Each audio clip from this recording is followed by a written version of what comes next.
Meine Familie dort zurückzulassen, das war einfach harte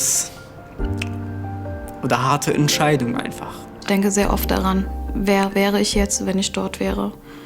Wo wäre ich jetzt? Wäre ich jetzt überhaupt am Leben? Ohne die Familie wäre ich gar nicht hier. Ich bin ja denen dankbar, dass ich jetzt hier leben kann. Aber trotzdem habe ich die meiner Meinung nach im Stich gelassen. Und dieses Gefühl verfolgt mir die ganze Zeit. Das ist kein schönes Gefühl.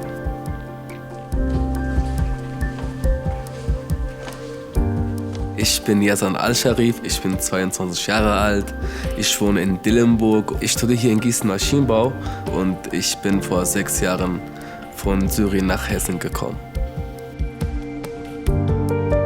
Also mit 16 habe ich mich dann letztendlich entschieden, nach Deutschland zu kommen. Es war eigentlich am Anfang gar nicht gewollt, aber irgendwann hat sich die Situation so verschlechtert, dass mein Vater gesagt hat, okay, hier ist deine Zukunft in Gefahr. Und du musst hier weg. Meine Familie da zurückzulassen, das war für mich, glaube ich, das schlimmste Gefühl, was ich bis jetzt erlebt habe. Meine Familie ist nicht mitgekommen, weil es zu riskant war. Man wusste gar nicht, wie es eigentlich auf dem Weg nach Deutschland ist. Es könnte ja sein, dass man auch mitten im Meer stirbt. Ich mache mir jeden Tag Sorgen um die. Weil ich habe Angst, dass dem was passiert. Man fühlt sich auf jeden Fall hilflos, wenn man jetzt... Ich bin hier zum Glück in einem sicheren Land, meine Familie aber nicht. Und dann denkt man sich, okay, was kann ich dafür tun, dass sie in Sicherheit gebracht werden können? Im Endeffekt gar nichts. Ohne die Familie wäre ich gar nicht hier. Ich bin ja denen dankbar, dass ich jetzt hier leben kann.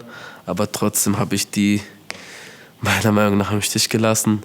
Und dieses Gefühl verfolgt mir die ganze Zeit. Das ist kein schönes Gefühl. Ich bin Bahar Monsefzadeh und bin 23 Jahre alt. Ich wohne in Darmstadt und studiere derzeit Jura in Mainz. Vor 22 Jahren bin ich zusammen mit meinen Eltern aus Afghanistan nach Hessen geflohen.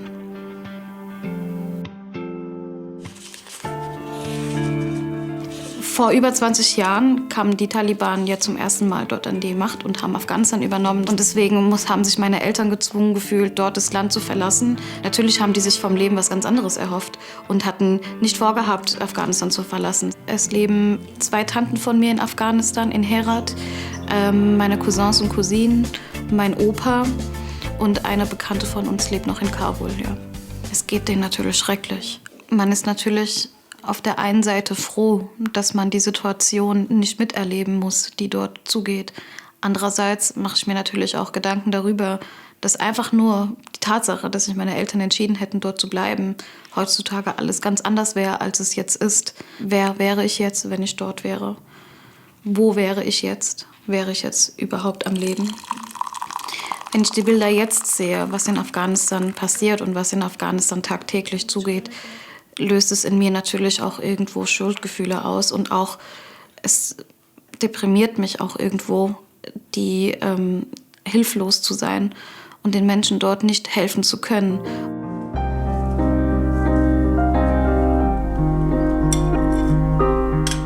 Ich bin Petram, ich bin 22 Jahre alt, ich wohne in Darmstadt. Ich arbeite als technischer Mitarbeiter an der TU Darmstadt und bin seit September 2015 aus dem Iran nach Deutschland geflüchtet.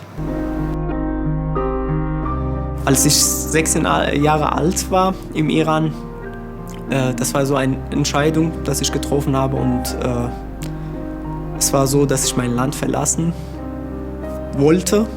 Ich will Freiheit haben, ja.